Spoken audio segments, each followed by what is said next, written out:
आज आपने कितनी बार फोन उठाया, एक जरूरी काम शुरू किया और बीच में नोटिफिकेशंस आई और 10 मिनट बाद आप रील स्क्रॉल कर रहे थे। डेडलाइन निकल गई, चाबियां भूल गए, काम अधूरा रह गया और फिर वही सवाल, कहीं मुझे एडीएचडी तो नहीं, या मैं बस फोन का आदी हो गया हूँ। इस पूरे सवाल का जवाब एक वर्ड पे टिका है जो ज्यादातर लोग जानते ही नहीं।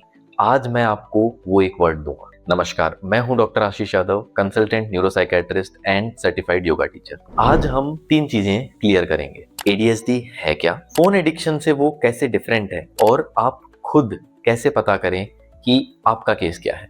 सबसे पहले एडीएचडी है क्या, इसके नाम में ही एक बड़ा कंफ्यूजन है। Attention deficit hyper activity disorder. अब अटेंशन डेफिसिट सुन के लगता है अटेंशन है ही नहीं, पर सच ये है कि प्रॉब्लम अटेंशन की कमी नहीं, सस्टेन्ड अटेंशन, यानी कि अटेंशन को बनाए रखने में कब ध्यान लगाना है, कितनी देर लगाना है और कब एक काम से दूसरे पे जाना है, यही रेगुलेट करना मुश्किल हो जाता है। और ये आजकल की चीजों या स्ट्रेस का नतीजा नहीं है, ये एक life long neuro developmental condition है जो दिमाग के बनने के तरीके से जुड़ी हुई है और उसके न्यूरल सर्किट्स के बनने से, जो मोस्टली जीवन भर रहती है।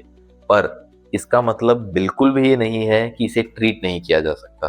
खैर, ये हम आगे के पार्ट में देखेंगे। इसके सिम्टम्स अक्सर बचपन से होते हैं, पर कई बार वो मिस हो जाते हैं और बड़े होने पर प्रॉपरली समझ में आते हैं। अडल्ट्स में एडीएचडी कैसा दिखता है?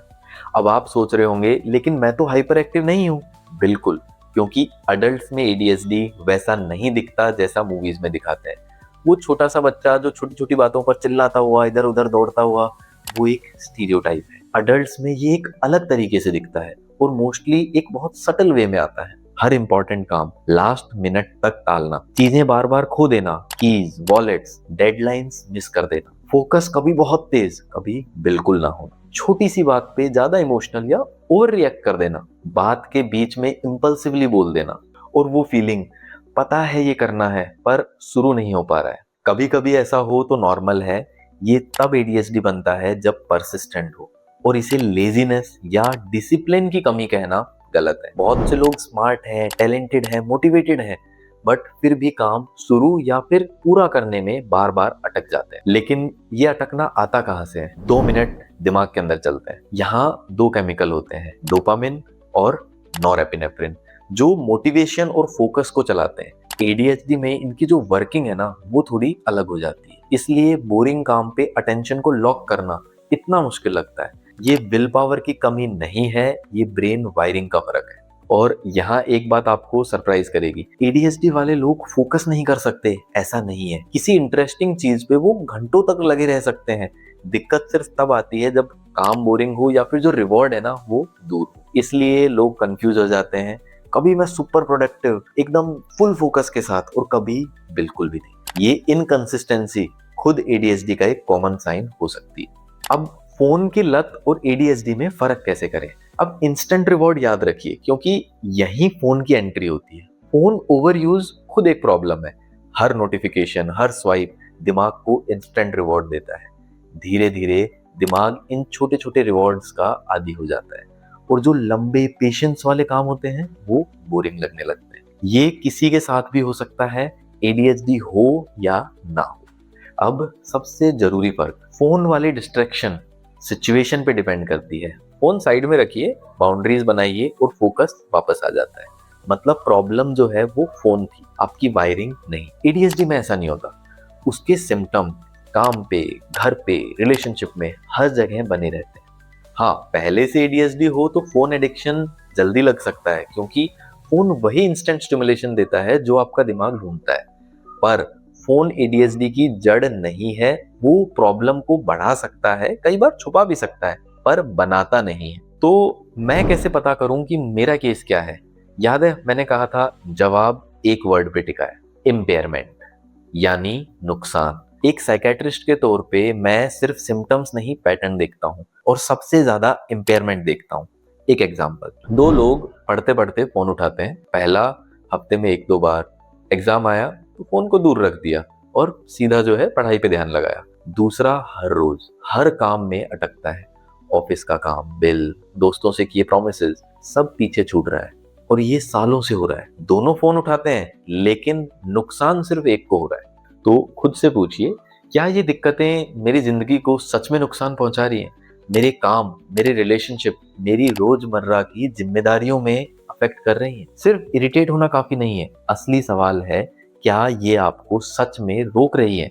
इसी नुकसान को मेजर करने के लिए खुद से 5 सवाल पूछिए ईमानदारी से। ये डायग्नोसिस नहीं है, खुद को समझने का पहला स्टेप है। क्या ये दिक्कतें बहुत पहले से हैं, बचपन या स्कूल के दिनों से? क्या ये सिर्फ एक जगह है या फिर काम पे, घर पे और रिलेशनशिप में हर जगह दिखती है? क्या प्लानिंग, टाइम मैनेजमेंट या डेडलाइंस को पूरा कर पाना बार बार स्ट्रगल बन जाता है? क्या आप अंदर से बेचैन रहते हैं, जैसे मन ठीक नहीं हो पा रहा है? और ये सिर्फ फोन ने डिस्ट्रैक्ट किया वाली बात नहीं, मोस्टली हर जगह रह रहा है। और सबसे जरूरी, क्या इन सब से आपकी लाइफ सच में अफेक्ट हो रही है या सिर्फ हल्की झुंझलाहट होती है? 1 मिनट रुक कर सोचिए। ज्यादातर का जवाब अगर हाँ है तो इसे हल्के में मत लीजिए, और नहीं तो घबराइए मत, हो सकता है बस स्क्रीन हैबिट सुधारनी हो। इन सवालों का एक फॉर्मल वर्जन भी होता है, ASRS, जो ADHD को स्क्रीन करने में हेल्प आता है। उसका एक सिंपल लिंक मैंने डिस्क्रिप्शन में रख दिया है, जिसे भर के आप चेक कर सकते हैं और अपने डॉक्टर के पास लेके जा सकते हैं। और यही स्क्रीनर आपको अगले स्टेप तक लेके जाता है, डॉक्टर के पास कब जाना जरूरी है। अगर ये दिक्कतें लंबे टाइम से हैं, बचपन से साइंस थे, मे भी हम डिटेक्ट नहीं कर पाए, जिंदगी के कई हिस्सों को अफेक्ट कर रहे हैं या साफ तौर पे नुकसान दे रहे हैं, तो जरूर मिलिए। खासकर जब साथ में एंजाइटी, डिप्रेशन या नींद की प्रॉब्लम या कुछ थायराइड जैसा इश्यू भी हो, क्योंकि ये सब बिल्कुल ADHD जैसे लग सकते हैं पर इनमें डिफरेंस होता है। एक साइकेट्रिस्ट ही बता पाएगा कि ये ADHD है, फोन की आदत है या कुछ और। गूगल या चैट जीपीटी पे अपना डायग्नोसिस मत ढूंढिए, ये काम एक एक्सपर्ट का है। अब वो सवाल जो कई लोग कमेंट्स में पूछेंगे, डॉक्टर साहब क्या योगा और प्राणायाम से ADHD ठीक हो सकता है? योगा में मेरा खुद का गहरा इंटरेस्ट है और मैं एक सर्टिफाइड योगा टीचर भी, इसलिए ऑनेस्टली बात करता हूँ। मेडिटेशन और प्राणायाम स्ट्रेस में हेल्प जरूर करते हैं, लेकिन हर किसी में नहीं, और इन्हें एक सपोर्ट समझिए, इलाज का रिप्लेसमेंट नहीं। फॉर एग्जाम्पल भ्रामरी है, ओमकार जैसी प्रैक्टिसेस हैं, ये हेल्प कर सकती हैं पर एक ट्रेन्ड टीचर की निगरानी में, और वो भी एक सर्टेन पॉइंट पर, हर टाइम नहीं। और ये बिल्कुल क्लियर है, अगर ADHD सीरियस है तो योगा उसकी प्रॉपर ट्रीटमेंट की जगह नहीं ले सकता है। ये सपोर्टिव है, कुछ चीजों में प्रिवेंटिव भी है, बट सही ट्रीटमेंट का कंप्लीट रिप्लेसमेंट नहीं। तो वापस उसी पहले सवाल पे, आपको ADHD है या बस फोन की लत? एक लाइन याद रखिए, हर डिस्ट्रैक्टेड इंसान को ADHD नहीं होता है, और हर ADHD वाले इंसान की प्रॉब्लम सिर्फ फोन नहीं होती है। और ये फर्क सिर्फ एक ऑनेस्ट इवैल्यूएशन पे, एक डिटेल्ड इवैल्यूएशन पे पता चलेगा, अंदाजे से या गेस वर्क पे नहीं। अगर इस वीडियो ने सही सवाल जगा दिया है तो सबसे जरूरी कदम आपने ले लिया है। डिस्क्रिप्शन से ASRS स्क्रीनर भरिए और जरूरत हो तो प्रोफेशनल से मिलिए, और इसे उन लोगों के साथ शेयर कीजिए जो हर छोटे डिस्ट्रैक्शन को ADHD समझने लग जाते हैं। अब अगर आपको लग रहा है कि शायद ये सच में ADHD है, तो अगला सवाल जो हमें स्टार्टिंग में देखा था, ट्रीटमेंट पॉसिबल है? अगर हाँ तो उसमें होता क्या है, और मेडिसिन का जो डर है वो कितना सही है? ब्रीफ में मैं इतना कहूंगा कि यस, ये मोस्टली एक लाइफ लॉन्ग कंडीशन होती है, पर ट्रीटमेंट पॉसिबल है और सही टाइम पर सही जगह से लिया जाए तो। डिटेल में ये मैंने अगली वीडियो में समझाया है, तब तक अपना ख्याल रखिए और अपने दिमाग का भी।